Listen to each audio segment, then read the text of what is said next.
So I suppose it's not difficult once it's spring to find wild garlic in Midlothian because it's everywhere in Dalkeith Country Park, the S Bank area, going up to Lord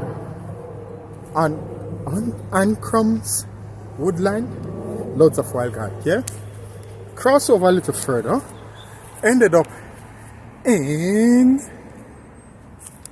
New Butter. And I guess it's time to do some foraging because this wild garlic is going to kill me. It's going to give me heart attack because it's too much. And when wild garlic too much, the smell might kill you. Just kidding, it won't kill you. Although for some people they can't stand wild garlic smell, probably get them nauseous. But let me find a nice foraging ground. Hold a second again. Right.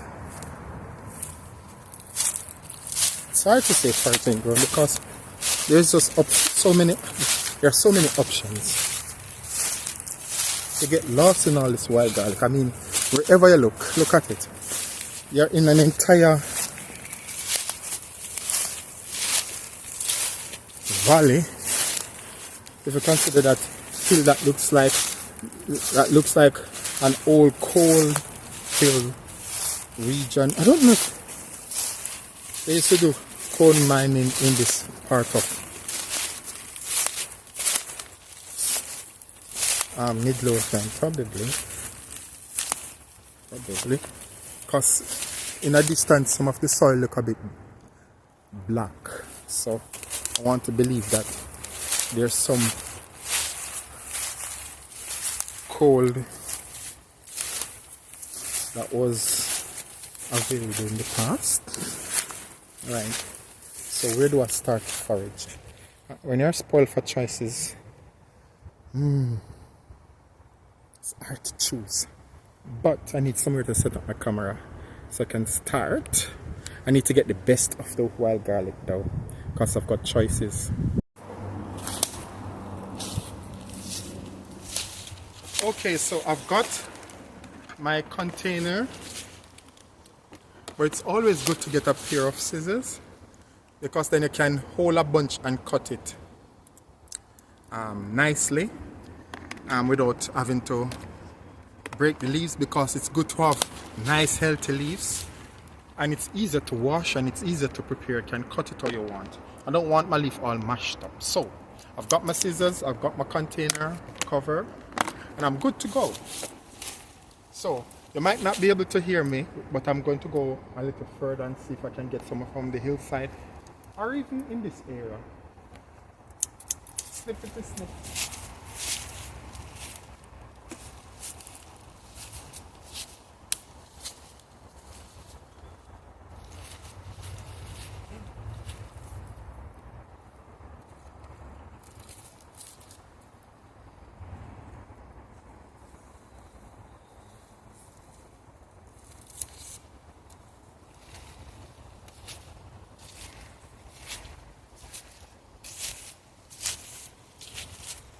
So, you see how easy it is to get an entire bunch like this, nice and healthy. Just look at this. Amazing, isn't it? Just one go.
Look how healthy the leaves are.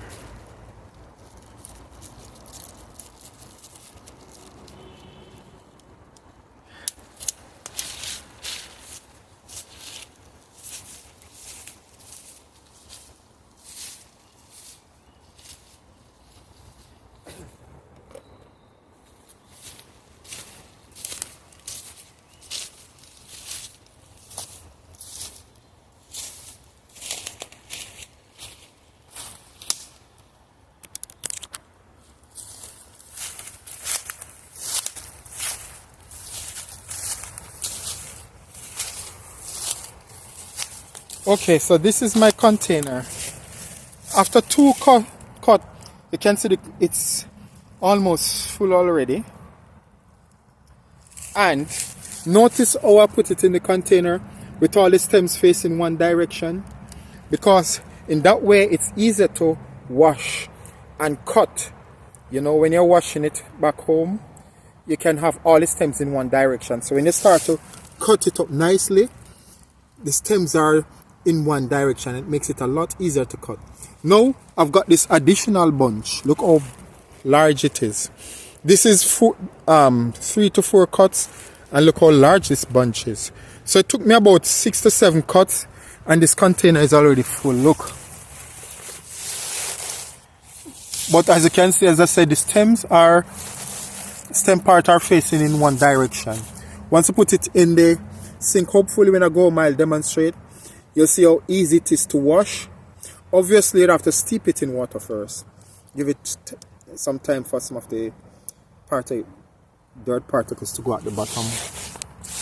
So what I don't want to do is to break the leaves too much. I want them nice and healthy and beautiful, because I like when I'm making my sandwiches. It works well. So it means that I'll do some demo once I go home in the upcoming days of some of the things you can do with wild garlic. I'm thinking of a vegan, vegetarian and a non-vegetarian dish. I'll see. See, there's a bud somewhere. Look at that. See this? It started to bud already. Like the wild garlic start to bud. The ramsnor vuminja, see? Start to flower. I want to put the scissors away because I put it in my bag separately. I need to go get my cover.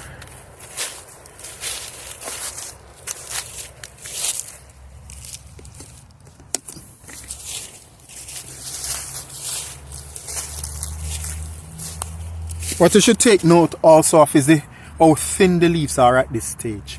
You see, they are young and ripe and ready to be consumed. And how do I know? Because some of them start to bud already. Let me show you quickly. Some of them start to bud already. Yeah. Oh, big belch. Look, see the buds? You know they're coming to maturity. So it's at this stage you need to harvest them. You don't want them to reach late April going into May, when the buds are a lot larger and start to flower, because the leaves will give up a lot of the nutrients to prepare the buds and so forth. And what it means is the leaves start to harden, probably start to lose some of the nutritional content, which in phosphorus, vitamin C obviously, and bits of magnesium, other stuff, even small bits of other essential nutrients needed.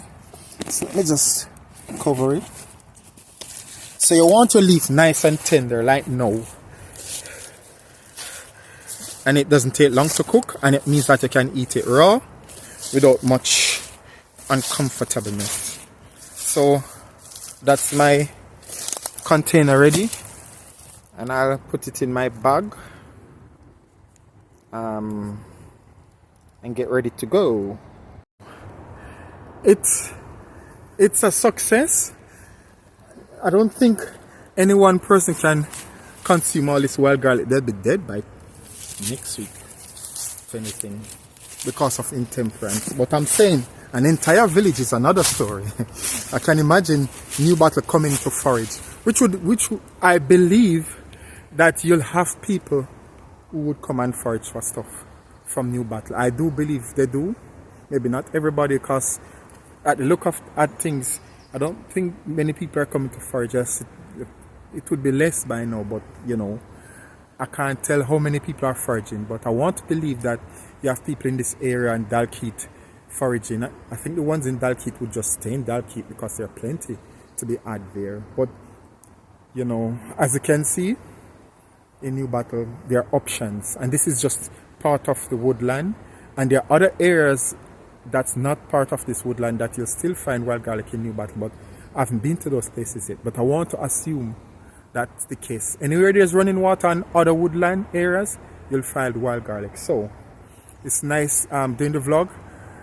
I'll go home, and in one video I show you the preparation for a particular dish, washing it, cleaning it and all that, and use it to make something, a spring Oy'Nissh menu. So thanks for watching, hope you enjoyed it, and please share with a friend, and stay in touch. Let me know your experience with wild garlic where you are. Thank you.